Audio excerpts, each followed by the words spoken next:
আসসালামু আলাইকুম। সবাই কেমন আছেন? আশা করি সবাই অনেক অনেক ভালো আছেন। আচ্ছা, আজকে মার্কেটের অবস্থা বেশ খারাপ। আপনিও দেখছেন, আমিও দেখছি। আসলে মার্কেট এটা কিছুটা তো হওয়ার কথা ছিল। আমরা উইকলি ভিডিওতেই পুরো জিনিসটা ডিসক্রাইব করছি আসলে কেন হতে পারে বা মার্কেট পরিস্থিতি কি। এখন ফ্যাক্টর হচ্ছে, যেহেতু বিশ্বের অবস্থা ভালো না, আমি কাউকে পার্সোনালি দোষ দিতে পারবো না যে এই কারণে পড়ে গেছে। মার্কেটের অবস্থা পুরো বিশ্বের উপরেই আসলে বিলং করে। এটা আপনি টেক্সটাইল সেক্টর বলেন, আমদানি রপ্তানি যাই বলবেন, প্রত্যেকটা জিনিস কিন্তু এখানে একটার সাথে একটা রিলেট করা। এর মধ্যে তেলের যে প্রবলেম, সেটা তো দেখতেই পাচ্ছেন নিজ চোখে সবাই। এখানে আমি পার্সোনালি কাউকে দোষ কখনোই দেবো না, বা দেওয়ার আসলে সুযোগও নেই। এটা কোনো কমিশনের আন্ডারেও নেই। আর যেহেতু মার্কেটটা চলে পুরো ইমোশনে, মার্কেট পুরো ইমোশনের উপরেই চলে। সো আমরা চাইলে এটা থেকে বের হতে পারবো না। আমরা সকাল থেকে এই জিনিসটা গ্রুপে, অর্থাৎ আমার যে হোয়াটসঅ্যাপ গ্রুপ আছে সেটাতে বারবারই নক আউট করেছি। এখন ফ্যাক্ট হচ্ছে, আগামীকালকে আসলে কি হতে পারে সেটা নিয়ে যদি আলাপ আলোচনা করি। আসলে আমি এখন যাই বলবো তাই আসলে 50-50 চান্স হতে পারে, নাও হতে পারে। এটার উপরেই বেসিস করে আমরা আগাবো বা বলবো। কেন? গতকালকে আমাদের মার্কেটে টাকা আসছে 626 কোটি টাকা, যেটা আজকে গিয়ে দাঁড়াইছে 512 কোটি টাকায়। এখন জাস্ট আমি যদি আপনাকে একটা ব্রিফ করি, যে কালকের দিন এটা 512 কোটি টাকার থেকে 500 কোটি টাকায় নেমে আসতে পারে, আরও বা কিছু কম হতে পারে। তাহলে কিন্তু অবাক হওয়ার কোনো কারণ নেই। তার কারণ হচ্ছে, কিছু টেক প্রফিটের ব্যাপার ছিল। এরপরে মানুষ ইনডিসিসিভ হয়েছে। আমরা যখন বুধবার দিনে যে ভিডিও বানিয়েছিলাম, সেখানে জিনিসগুলো বলেছি যে টেক প্রফিট আসবেই। কেন? মার্কেটের এটা রুলস, এটা বাইরে কেউ যেতে পারবে না। আজকে বাইং ছিল মার্কেটে, বাইং না থাকলেও তো নিশ্চয় 512 কোটি টাকা মার্কেটে ঢুকে নেই। গতকালকে আমাদের মাইনাস ছিল 53, যেটা আমরা প্রথম দিনই বলেছি যে যেহেতু আমাদের 5285 যে লেভেলটা ছিল, 84 লেভেল, ওখান থেকে প্রাইস ড্রপ করতে পারে। তো প্রাইস ড্রপ করার পর আজকে আমাদের লাস্ট যে লো ছিল সেটা ছিল 5168, সেটাও ড্রপ করে গেছে।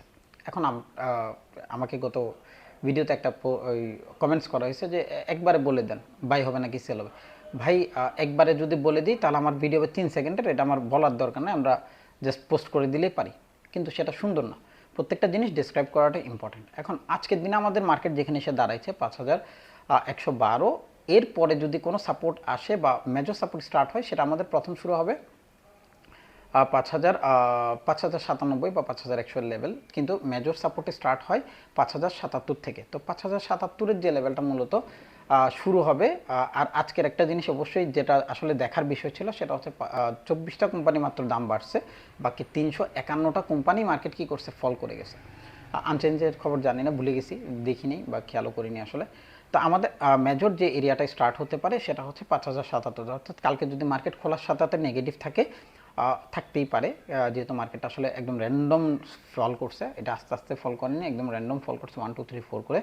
যখনই সেটা 5000 ওপেনের পরপরই আমাদের মনে হয় 5168 নিচে ট্রেড করছিল, তারপরে এসে সাপোর্ট করছে 5145। তো মার্কেট খোলার সাথে সাথেও যদি নেগেটিভ হয়, অনেক বেশি অবাক হওয়ার কারণ নেই, কারণ হচ্ছে মার্কেট নেগেটিভ হওয়ার পসিবিলিটিস রাখে।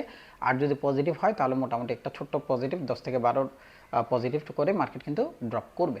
এটা হচ্ছে মার্কেট এই মুহূর্ত পর্যন্ত দেখাচ্ছে। আচ্ছা, এখন ফ্যাক্টর হচ্ছে, যদি 5077-এর নিচে মার্কেট ট্রেড করে, এরপর থেকে আমাদের এটা আমি ধারণা করছি, আমি বলছি না এটা 100% কিছু হবে, পসিবিলিটিস রাখে কম বেশি মার্কেট এখান থেকে ঘুরবার চান্স রাখে। এখন মার্কেট যদি মাইনাসে আপনার 77-এ আসে, তাও 30 পয়েন্ট মাইনাস থাকবে সেই মুহূর্তে। আর ওটার থেকে ঘুরে যদি 1 2 5 পয়েন্ট বাড়তি থাকে, সেক্ষেত্রে হচ্ছে আমাদের পজিটিভনেস স্টার্ট করবে। এখন আমাদের ডেইলির বেসিসে যদি আমরা তাকাই, তাহলে আমাদের একটা এরিয়া আছে 5011-র যে লেভেলটা, মূলত এই লেভেলটা আমাদের জন্য একটা কি লেভেল হিসেবে মার্কেটে কাজ করবে আগামীতে। এটা কালকে করতে পারে, পরশু করতে পারে, ওয়েরেভার, আই ডোন্ট নো। তো যখনই আসবে 5011-এর যে লেভেলটা, অর্থাৎ এটার নিচে যখন মার্কেট লিড করা স্টার্ট করবে, কালকেই করবে, নট নেসেসারি, এরকম কোনো কারণ নেই। কালকে কিছুটা মার্কেট পজিটিভ এবং নেগেটিভের মাঝখানে থাকার সম্ভাবনা রাখে। তাই মার্কেট যদি রেড হয়, সেক্ষেত্রে হয়তো 30-40-এর মাঝখানে হবে, এটা একটা রিজন হতে পারে। আর যদি পজিটিভ হয় 10 থেকে 20-এর মধ্যেই হবে, এর বেশি হওয়ার কোনো চান্সই নেই এই মুহূর্তে পর্যন্ত। কেন?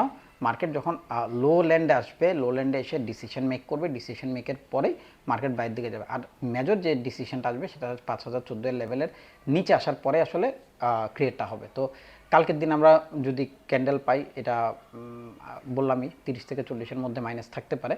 আর যদি পজিটিভ হয় 10 থেকে 20-এর মধ্যেই হবে, এর বেশি হওয়ার চান্সেস এই মুহূর্তে পর্যন্ত লো। বাকিটা আল্লাহ জানে। আমি তো বললামই, আমি যাই বলবো তাই আসলে আমাকে 50-50 চান্সের দিকেই যেতে হচ্ছে। আর বাকি যারা আমার সাথে আছেন, গ্রুপে আছেন, পেড গ্রুপে আছে, আলহামদুলিল্লাহ চেষ্টা করছি ওগুলোকে ওই জায়গাটা আসলে ক্রিয়েট করবার জন্য, যাতে সবচেয়ে সুন্দর মতো আমরা নিতেও পারি এবং বের হতে পারি। যেহেতু আজকে মার্কেট ফল করছে, আসলে আমাদের অপরচুনিটি ক্রিয়েট হচ্ছে নতুন নতুনগুলো। আমি তো বলছি এই মাসে আসলে আমাদের কাছে এত বেশি স্টক আছে, আমি কিছু দিয়ে দেবো ফ্রি। অলরেডি 3টা দিয়ে দিয়েছি আজকে ফ্রি গ্রুপেই। আর যেহেতু এগুলো আমরা সরাসরি আসলে দিতে পারি না, আর পোস্ট করেছি একটা ক্রিস্টাল ইন্স্যুরেন্স, আপনারা দেখে নেবেন। যদি ভালো লাগে নিতে পারেন, আপনাদের ইচ্ছা। অবশ্যই স্টপ লস ইউজ করতেই হবে, করতে হবে, আদারওয়াইজ আসলে এটার কোনো অপশন নাই আমাদের কাছে। কারণ মার্কেটের অবস্থা ভালো না, বারবারই বলছি, বৈশ্বিক পরিস্থিতির জন্যই মার্কেট খারাপ হতে পারে। এটার জন্য কোনো কমিশনকে দোষ দিয়ে লাভ নেই, আইসিবিকে দোষ দিয়ে লাভ নেই, কাউকে দোষ দিয়ে লাভ নেই। মার্কেট পরিস্থিতি পুরোটাই ইমোশনাল হবে। ইভেন আপনিও কিন্তু ইনডিসিসিভ মুডেই আছেন। তো যে কোনো কিছু বাই করার ক্ষেত্রে অবশ্যই আপনি আপনার পার্সপেক্টিভ ক্লিয়ার করবেন যে কেন বাই করছি। এটাই কেনর উত্তর যতক্ষণ থাকবে না ততক্ষণ প্লিজ বাই করেন না। আর যদি কেনর উত্তর ক্লিয়ার থাকে, হ্যাঁ করছি, করেন, সমস্যা নেই, কিন্তু অবশ্যই যেন স্টপ লস আপনি অবশ্যই মাথায় রেখেই আগাবেন। নাহলে এমন ঝামেলায় পড়তে পারেন যে আসলে এটা থেকে বের হওয়াটা অনেক টাফ হয়ে যেতে পারে। মার্কেট সবগুলো আসলে অনেক নিচে আছে, তারপরও আমি বলবো যে একটু ভেবেচিন্তে যাই করবেন, ভেবেচিন্তে করাটা ভালো। তো সবাই খুব ভালো থাকেন, আল্লাহ আপনাদের সকলের পরিবারকে খুব ভালো রাখুক। পরিস্থিতি খুব খারাপ, সব কিছু মিলিয়ে সবাই আল্লাহ আল্লাহ সবাইকে খুব ভালো রাখা। আমার জন্য দোয়া করবেন যেন আমি সুস্থ থাকি। ধন্যবাদ। আসসালামু আলাইকুম।